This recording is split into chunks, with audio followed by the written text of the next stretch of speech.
असत इंद्रिय, असत माने दुष्ट, ये दुष्ट इनको क्यों कहा? इसलिए कहा ठाकुर जी कि कोई व्यक्ति ऐसा होता है कि उसको किसी वस्तु पदार्थ की चाह है और उसे वह मिल जाए तो तृप्त हो जाता है, लेकिन ये इंद्रियां ऐसी विचित्र हैं, इनको जितनी भोग की सामग्री मिलती चली जाती है, इनकी अतृप्ति उतनी अधिक बढ़ती चली जाती है, इसलिए इनको दुष्ट कहा।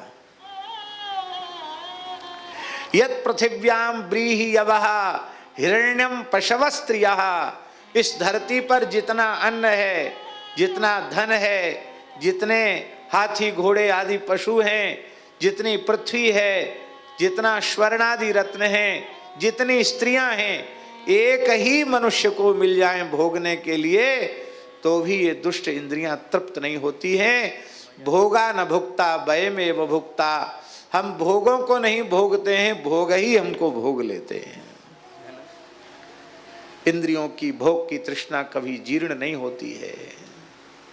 विनय पत्रिका में गोस्वामी जी ने कहा, घटे न काम अग्नि तुलसी कह विषय भोग बहु गीते,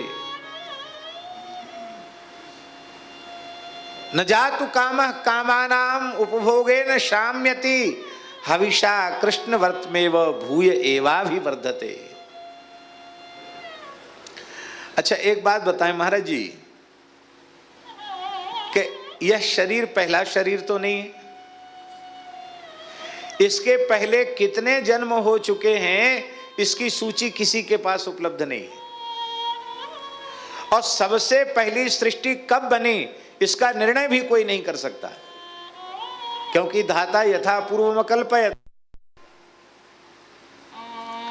सृष्टि की परंपरा अनादिकाल से चली आ रही है।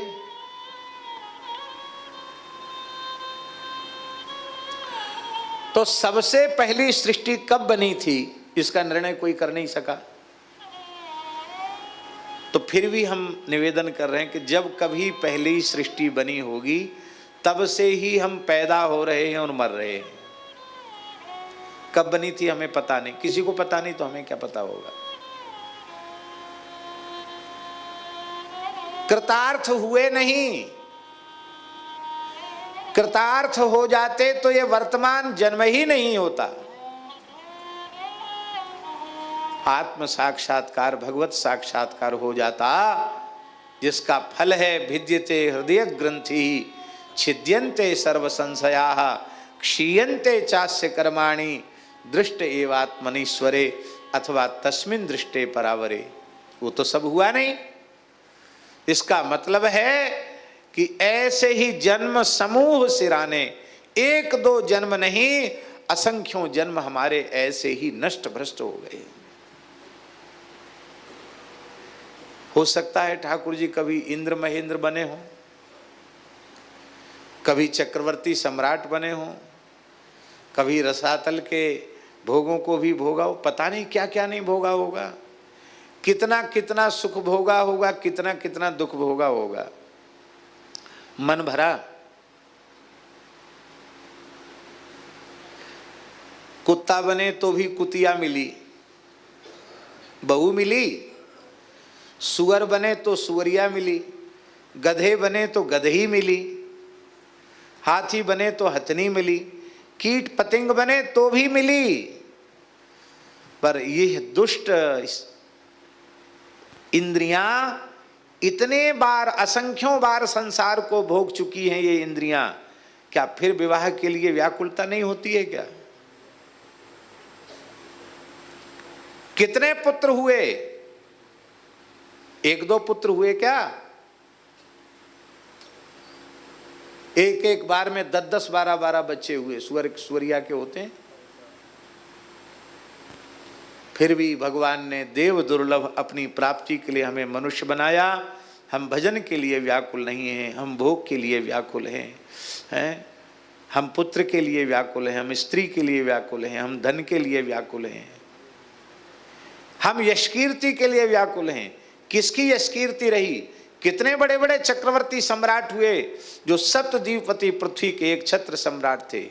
किसकी कीर्ति शेष रह गई? ठाकुर जी, राम नाम सत्य है, गोपाल नाम सत्य है,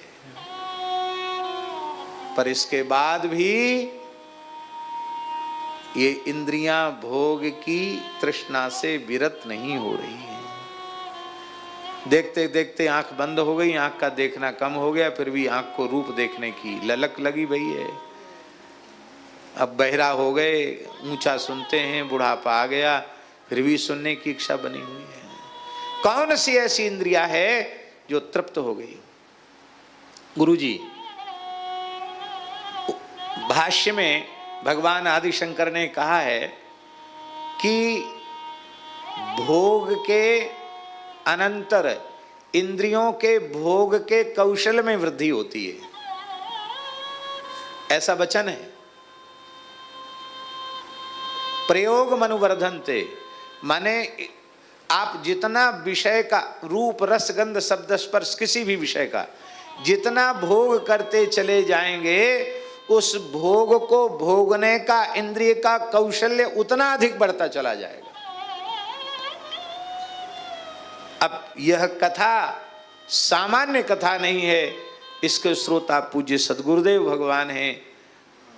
कहां तक कहें महाराज जी, योगियों ने साधन के 84 आसन निर्धारित किए, तो भोगियों ने भोग के भी 84 आसन बना दिए। यही बात है, देवहूति माता कह रही हैं, प्रभो इन दुष्ट इंद्रियों की विषय लालसा से मैं अत्यंत उद्विग्न हो चुकी हूं, ऊब चुकी हूं। समझ में आ गया कि ये इंद्रियां कभी तृप्त होने वाली नहीं हैं।